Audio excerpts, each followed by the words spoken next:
Hello friends, welcome to Quick Chess Videos. Today we are going to learn from history, very distant history, about 160 years ago, from the first world champion William STENITZ. STENITZ became the world champion by beating Zukertort in 1886.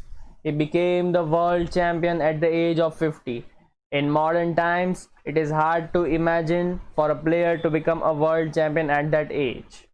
Now, before starting the game, don't miss out the surprise at the end of the video. Enough of the nonsense now. Let's talk about the game. This game was played in 1862 against Serafino Dubios. In this game, we will see the great understanding of Stenitz for attacking chess, in which he sacrificed his piece for the sake of checkmating his opponent's king. The game begins with e4, e5, knight f3, knight c6, bishop c4, knight f6. This is known as the two knights defense. In this position, white has a very interesting and one of the main move, which is to play knight g5, attacking the pawn on f7. The only way to defend it is by playing d5, and after e captures d5, if black captures on d5 with the knight, then it is a very complicated position for black and difficult to play as well, with a very famous piece sacrifice here by knight captures f7, king captures f7, queen f3 check. Both the knight and king are attacked, so king comes in the center, and after short castle, white is a piece down, but the centralized king of black will surely give him some great attacking chances. So after e captures d5, black has to play here knight a5, and after bishop b5 check, c6, dc6, bc6, and the variation goes on, and this is topic for some other day. In the game, it followed d3, bishop c5. This is known as the Italian game. Even in modern times, this opening is played most of the times, so you can give it a try as well. White continued castles, d6, and white played here bishop g5. Modern players prefer to play here c3 in order to regroup their bishop to c2, as after a6, white is forced to retreat his bishop to b3, as because knight a5 is a threat with the idea to take the bishop, and after bishop to b3, bishop a7, knight bd2, short castle, and it is a very rich strategic position in which both sides will try to bring their knights to the king side and expand in the center. In the game, after bishop g5, they followed h6, bishop h4. And now pause the video and find a way in which black will get the initiative. Generally, it is good idea to castle first and only then start your attack, but here black has a very pretty idea of ripping the white king. Black continued g5, bishop g3, and again pause the video and try to find what Stenitz played. This is the most important moment of the game, which will eventually turn into a beautiful attack. Black to play. You guessed it correctly, h5. Congratulations, you have the attacking skills of the world champion.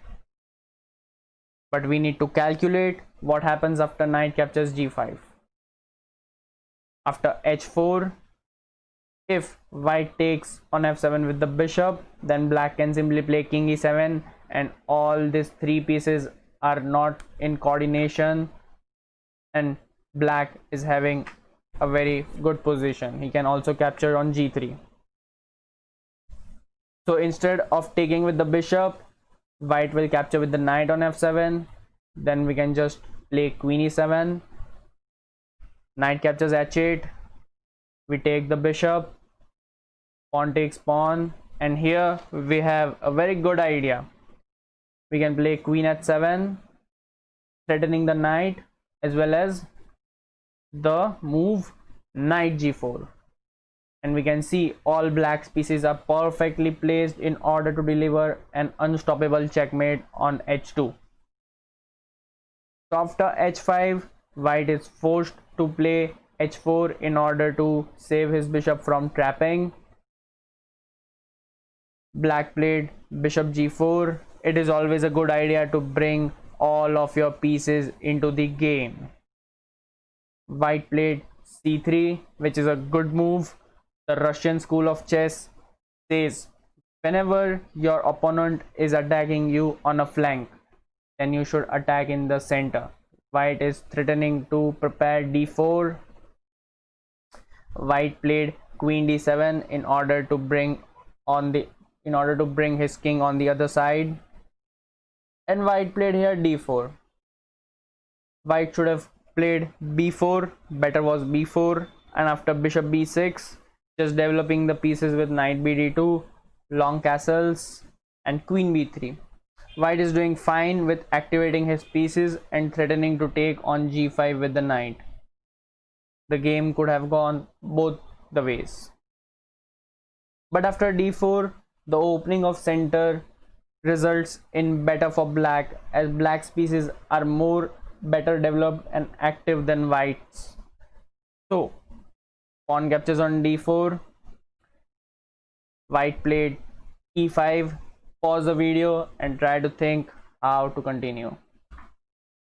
If instead of e5, if white captures on d4, then it would be a very big problem, as after knight captures d4, the knight is pinned and black's pieces are too active, and as well as black is having an extra pawn.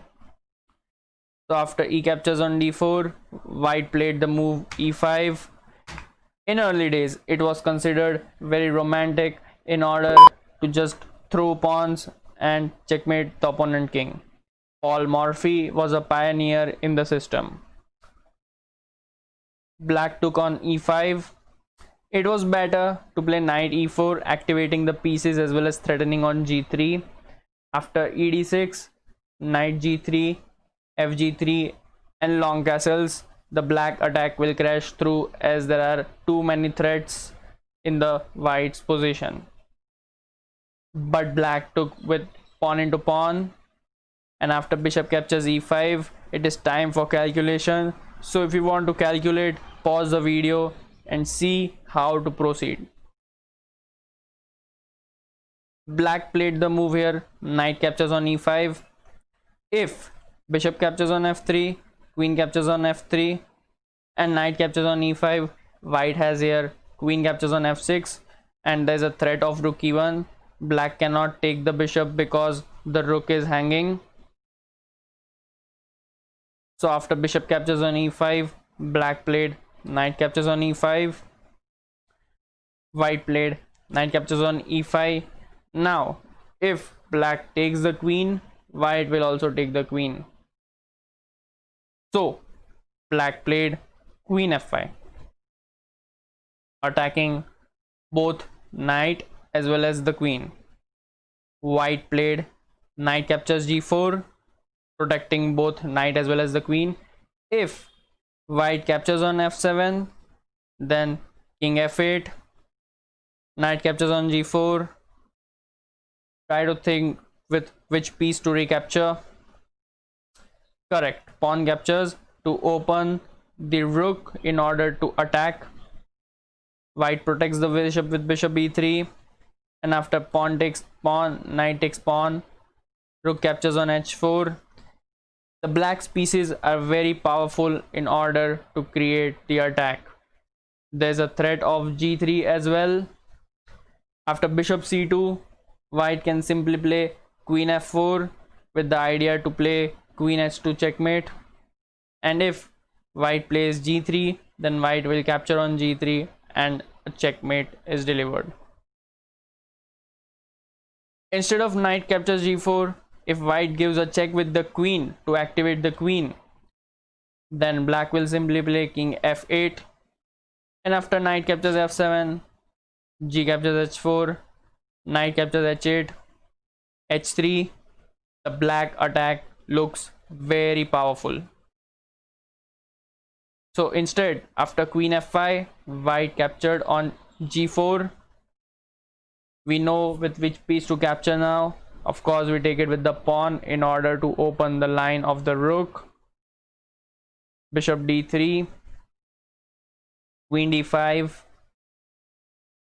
c4, attacking the bishop. And now this is the moment, star moment of the game. Pause the video and try to find what black played.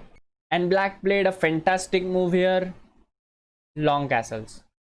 This is a very typical 19th century move in which players used to just sacrifice their pieces and checkmating the king was the only priority.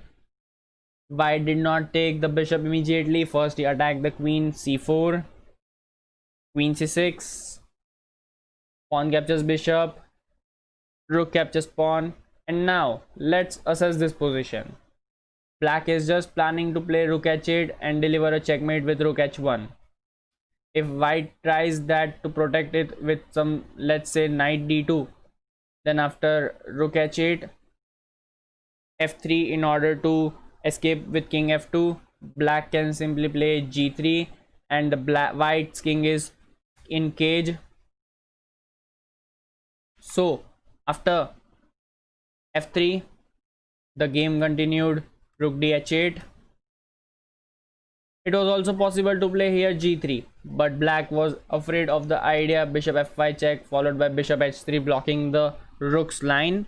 But we can see in the variations that after even bishop f5 check, king b8, bishop h3, d3 with the idea to take on c5, knight c3, rook can take on c4, again attacking the knight, knight goes somewhere, queen c5, king h1 and rook c2. We can see white's pieces are all totally paralyzed and black's position is completely winning despite being a piece down. So after f3, play continued, rook dh8 with the idea to play rook h1 check, f cross g4, and here many good moves were possible, but black chose queen e8. This is a mistake. Black is planning to play queen e3 check, and if the rook blocks, then play rook h1 checkmate. The main idea is to cover this square, but after queen e8, amazingly enough, white has a defense. Pause the video and try to find it for yourself. Rook captures on knight would be a mistake, as after rook h1 check, white will simply lose the queen. The correct way to play this position would be to give a check on f5. Congratulations for finding it. King b8 and rook e1, making space for the king on f2. Black will play rook h1 check, king f2, rook e1, queen e1, and it would seem that the attack is pretty over. But black has a very cute move over here, which gives him a decent position. Rook h1. If the queen captures the rook, then it would be queen e3 check, king f1, and the queen is lost on h1. And if instead taking the rook, if white takes the queen, then after knight captures on e8, the white's queen side is still yet to be developed and the knight cannot move because of it is the pinned. So white can play a3 in order to play rook a2. Black will play knight g7, attacking the bishop, and after bishop d3, this position is tough for black, but we can say that black has still sufficient compensation, as the knight can come to e6 and jump to f4 as well as c5, and it will give black a good game. White played here queen a2. Pause the video and try to find the devastating blow over here that black provided. Queen e3 check. If the rook or queen comes in between, then rook h1 would be a checkmate. so it is forced to take. After queen captures e3, d captures e3, black is threatening again rook to h1, checkmate. The only way to save checkmate is g3, and again pause the video and calculate the final time to gain the advantage in the position. Rook h1 check, king g2, rook h2 check, king f3, and black has a very nice beautiful tactic. Rook captures f1, bishop captures f1, rook f2 check, king e3, and rook f1. In the whole game, white's queen side was totally immobile and still it cannot move. The game continued. a4. The knight cannot move because if the knight moves, then simply the rook would be lost. After a4, black simply activates his last piece, king d7, king d3, knight captures g4, king c3. White wants to protect the knight and then move away the rook somewhere, but black will not allow that. Knight e3, rook a2, rook captures b1, rook d2 check, king c6, rook e2, and here black could have saved the knight and easily won the game, but he had seen a very simplistic way of winning. He played rook c1 check, king d2, and sacrificing the knight and transposing into a winning pawn endgame. Rook c2 check, king captures on e3, rook captures on e2, king captures on e2, and he can take the pawn on c5, but he just played f5, and here white resigned. As in this position, black can take the pawn on c5 as well as play f4 and create another passed pawn, and it is completely hopeless situation for white. A great game by the first world champion. The game shows that STENITZ had a great feeling for attacking positions. Well, now it's surprise time. Quickly send your best game to the below mentioned email ID in your beautiful photo, and your game will be analyzed in the next time in the very funny and illustrative way. Don't hesitate to send your best game. Hurry up. And if you like the video, don't forget to like, share and subscribe. Waiting for you in the next video. Bye bye.